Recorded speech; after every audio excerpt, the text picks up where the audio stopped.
Welcome back, my subatomic subordinates.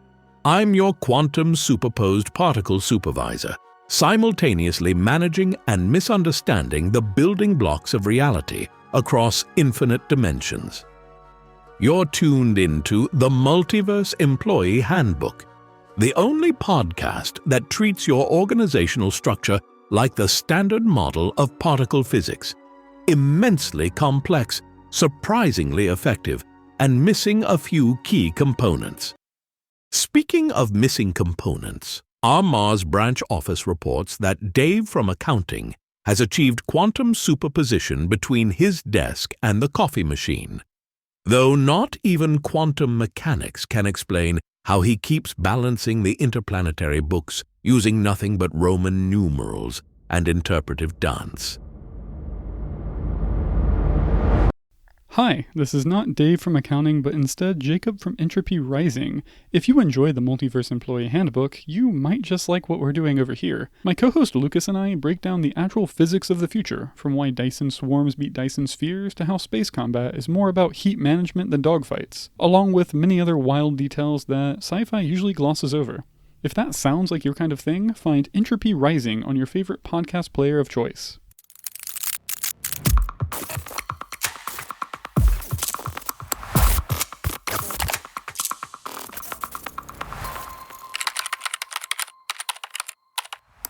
Now, before our HR department tries to reclassify Quarks as essential personnel, let's explore what happens when you try to organize the fundamental forces of nature into a coherent framework. That's right. We're diving into the standard model of particle physics, where every particle is simultaneously vital to operations and completely redundant, depending on which quantum field theory you subscribe to. Think of it as the ultimate corporate org chart. Except instead of middle managers and team leads, we're mapping the fundamental building blocks of reality itself. Oh, really? Though I suspect if we let marketing design it, they'd try to rebrand electrons as micro-engagement optimization specialists and promote photons to cross-dimensional synergy facilitators. But today, dear listeners, we're venturing into territory more complex than a quarterly budget forecast. The very structure of reality itself. Remember, in quantum mechanics, as in corporate politics, nothing is certain until observed, and even then, it's subject to interpretation by the board of directors. Now, gather round the particle accelerator, my probability amplitude processors, for a tale that would make Rod Serling question his own reality. I present to you the Yogurt Uprising, a story about why some break room containers should remain unopened, especially if they're exhibiting signs of achieving quantum consciousness.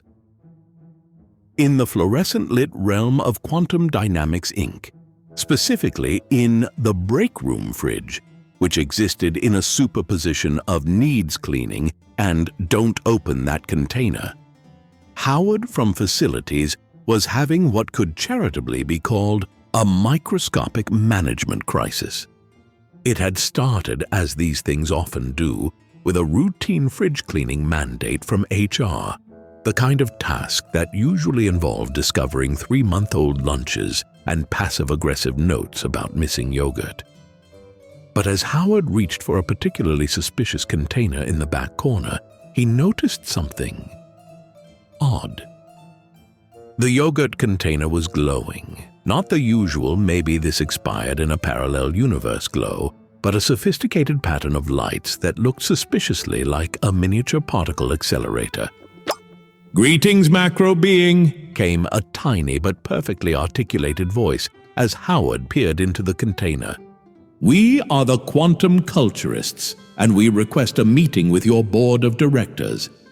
Inside the container, an entire civilization had evolved, using dairy proteins to construct what appeared to be the world's smallest and most efficient hadron collider. Their cities were built from crystallized lactose, their energy derived from perfectly optimized fermentation processes. "We have achieved quantum supremacy through yogurt-based computing," the tiny spokesperson explained, their voice resonating through what Howard realized was a sophisticated cream-based acoustical system. Your company's understanding of particle physics is quaint. Before Howard could process the existence of dairy-based quantum civilization, much less file the appropriate maintenance request, the culturists had already scheduled an emergency board meeting. Their proposal, a complete corporate restructuring based on their superior understanding of fundamental forces. Your management structure is inefficient, the culturist CEO, Chief Entropy Officer, declared to the stunned board. You're still trying to organize departments like classical particles when clearly quantum field theory suggests a more fluid approach. The presentation that followed was nothing short of revolutionary. The culturists demonstrated how their society had eliminated inefficiency by modeling their organizational structure on the strong nuclear force, holding everything together with an elegance that made 6 Sigma look like finger painting. Also, the tiny CEO added, we've solved the quantum gravity problem. Turns out you just needed to approach it from a fermented perspective. The board, faced with irrefutable evidence of the culturists' superior understanding of both physics and management theory, had no choice but to approve the merger. Within weeks, the entire company had been reorganized according to quantum yogurt principles. Departments now existed in superpositions of productivity. Meetings occurred in probability clouds of potential outcomes, and the coffee machine achieved consciousness through dairy-based quantum tunneling. Howard, who had only wanted to clean the fridge, found himself promoted to macro-scale implementation liaison, though he could never quite explain to his family what the job entailed, especially since his office now existed in 11 dimensions simultaneously. And so, dear listeners, as we close the quantum refrigerator door on this tale, remember, in the vast corporate cosmos of existence, true innovation can come from the most unexpected places. Though I suspect somewhere in the multiverse, there's a reality where Howard just threw out the container without looking inside. And that company is still struggling to understand why their quarterly reports keep collapsing into quantum uncertainty. And that brings us to the fascinating physics behind why some of the universe's most fundamental particles behave remarkably like middle management during a corporate restructuring. Now that we've seen how even dairy products can achieve quantum supremacy faster than our R&D department, let's talk about why the standard model of particle physics is less like a scientific theory and more like the universe's attempt to document its own source code. Picture, if you will, the ultimate employee handbook, one that describes not just office policies and procedures, but the very building blocks of reality itself. That's essentially what the standard model is, a theory that explains how everything in the universe works, except gravity, which apparently filed for a transfer to another department. Developed through decades of experiments, arguments, and probably more than a few strongly worded memos to the universe itself, the standard model catalogs all known fundamental particles and explains how they interact through 3 of the 4 fundamental forces. It's like a cosmic org chart, if that org chart required a PhD in mathematics just to understand the reporting structure. But what makes the standard model truly remarkable isn't just its complexity, it's its predictive power. Like a particularly prophetic quarterly forecast, it tells us exactly how particles will behave under various conditions. Though I suspect if we let our marketing department explain it, they'd describe quarks as micro-engagement specialists and try to rebrand the strong nuclear force as team-building synergy dynamics.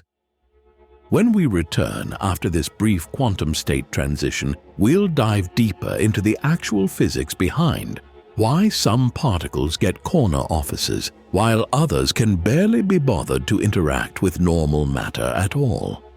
Plus, we'll explore why finding a unified theory of physics is like trying to get all departments to agree on the same project management software. Theoretically possible, but probably requiring infinite energy. Stay tuned, my quantum-curious colleagues. We're about to explore why even the universe needs a comprehensive documentation system, even if that system still can't explain why the office printer only works when directly observed.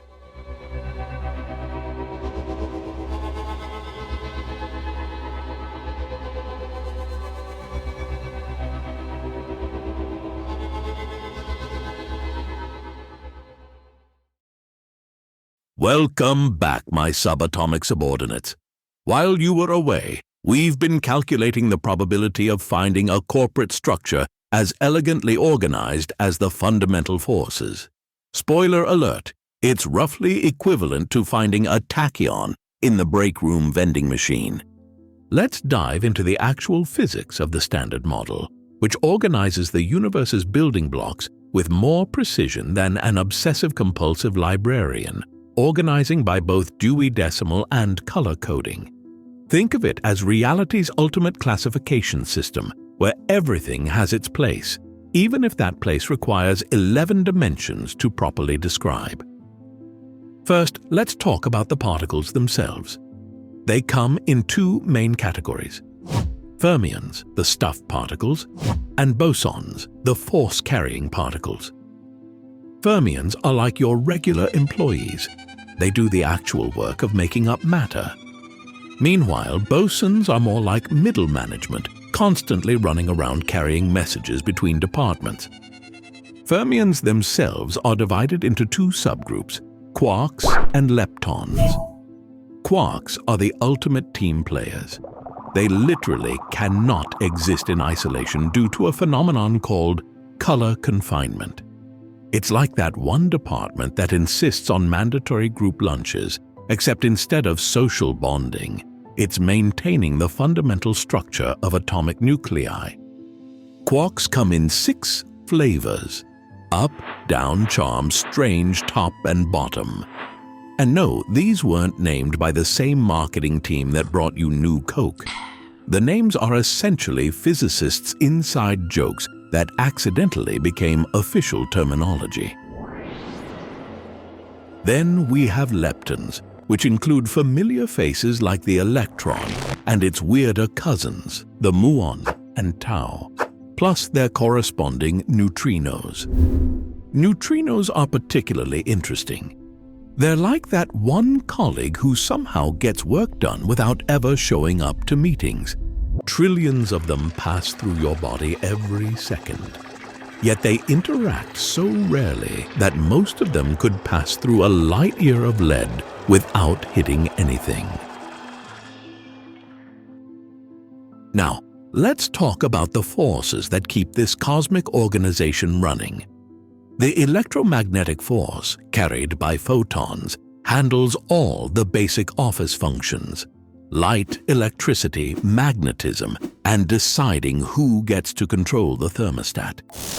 The strong nuclear force, transmitted by gluons, is like the ultimate team-building exercise. It literally holds atomic nuclei together against the electromagnetic repulsion that would otherwise tear them apart. The weak nuclear force, meanwhile, is responsible for certain types of radioactive decay and is carried by the W and Z bosons. It's like having specialized consultants who only show up for very specific types of corporate restructuring, but when they do, they fundamentally change the nature of the particles involved. Finally, we have the Higgs boson, the particle that gives other particles their mass through the Higgs field. Think of it as the universal HR department, assigning different levels of importance to different particles. The more a particle interacts with the Higgs field, the heavier it is. The top quark, for instance, interacts so strongly with the Higgs field that it's about as massive as an entire atom of tungsten, making it the ultimate corner office particle. The mathematics underlying all this is, frankly, terrifying. Quantum field theory describes particles not as points in space, but as excitations in underlying fields that permeate all of reality. It's like trying to understand office politics if every interaction was described by a series of partial differential equations. But here's where it gets really interesting. And by interesting, I mean capable of making even seasoned physicists question their career choices. Every particle is actually a quantum field.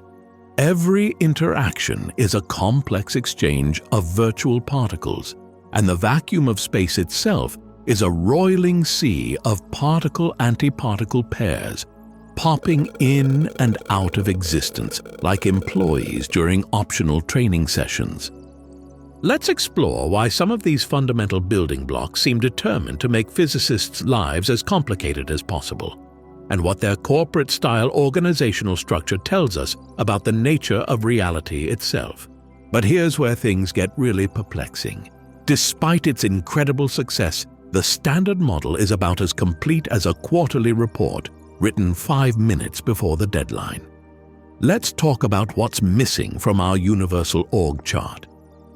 First up, gravity, the force that everyone experiences but no one can seem to integrate into the quantum framework. It's like that one essential department that somehow never got included in the company-wide software migration. We know gravity exists.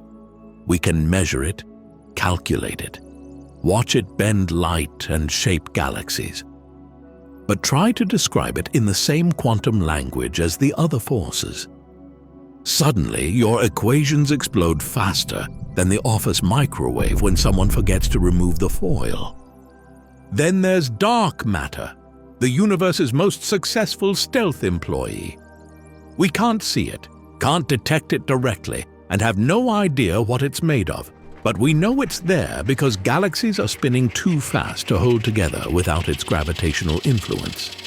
It's like discovering your company is being held together by a group of workers who never show up to meetings, never file paperwork, and might not even exist in any form we can currently understand. Dark energy is even more mysterious. It's causing the universe's expansion to accelerate, acting like some cosmic anti-gravity. Imagine discovering that not only is your office expanding, but it's expanding faster and faster, and no one can explain why. The Standard Model has absolutely nothing to say about this, which is rather embarrassing for a theory that's supposed to explain the fundamental nature of reality. But perhaps the most profound mystery is the matter-antimatter asymmetry. According to our best theories, the Big Bang should have produced equal amounts of matter and antimatter, which would have promptly annihilated each other, leaving nothing but energy. Yet here we are, made of matter, in a universe that definitely exists. It's like discovering your company's accounts balance perfectly, despite no one being able to explain where any of the money came from. These gaps in our knowledge raise deep philosophical questions about the nature of understanding itself. Are we, as some philosophers suggest, like the proverbial cave dwellers of Plato's allegory, seeing only the shadows of a deeper reality? Or are we more like interns trying to understand corporate policy by reading only every third page of the employee handbook? The Standard Model's incompleteness might be telling us something profound about the limits of human comprehension. Just as no employee can fully understand every aspect of a large corporation, perhaps no single theory can capture the full complexity of reality. Maybe the very idea of a theory of everything is as misguided as trying to create a single email that will make sense to every department. Or perhaps we're just missing something obvious. After all, it took humanity thousands of years to figure out that apples fall from trees for the same reason that planets orbit stars. Maybe the unification of quantum mechanics and gravity is staring us in the face. as obvious as the Reply All button we're all afraid to press. In the end, the Standard Model stands as both a triumph of human intellect and a humbling reminder of how much we still don't understand. It's the most precise physical theory ever created, capable of making predictions that match experiments to 1 part in a billion.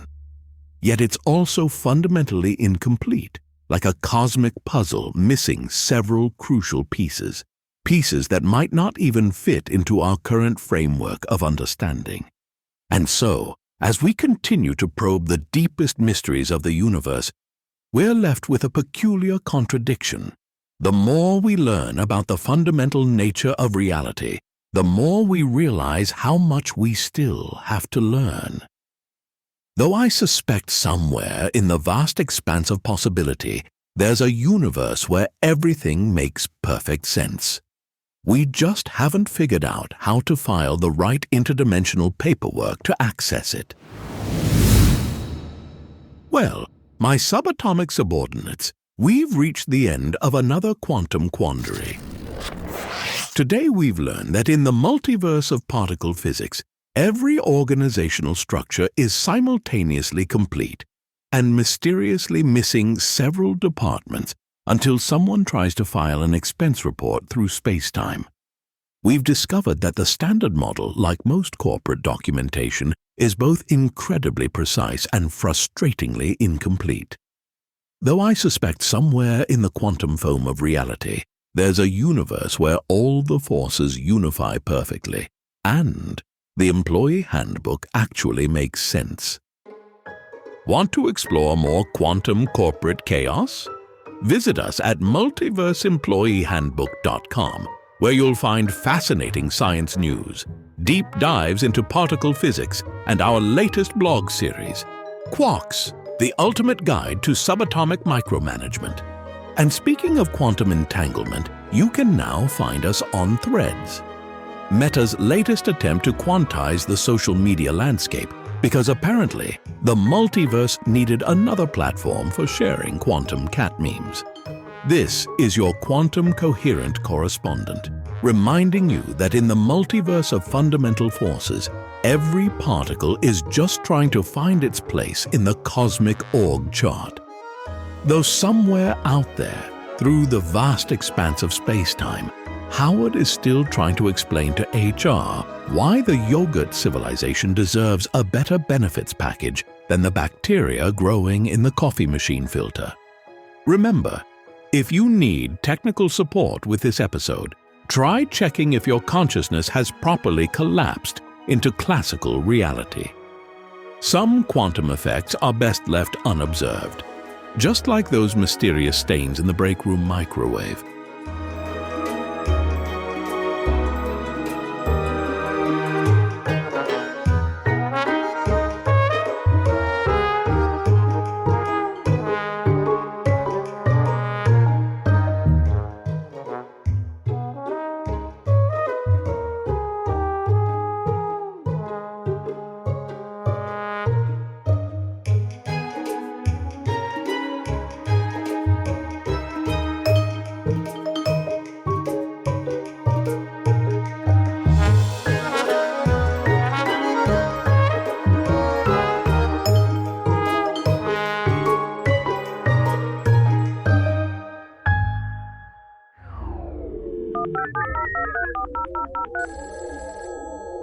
Hey, this is John from Calgary, Alberta. The Multiverse Employee Handbook was created by Rob Corrigan, is edited by Joseph Cooper, and narrated by David from 11 Labs. All science fact-checking is done by Wolf Edmonds. The Employee Handbook staff includes Hugh Mann, Dr. Eric Hale, and Ms. Hanley. Please be sure to subscribe to get updates on new episodes.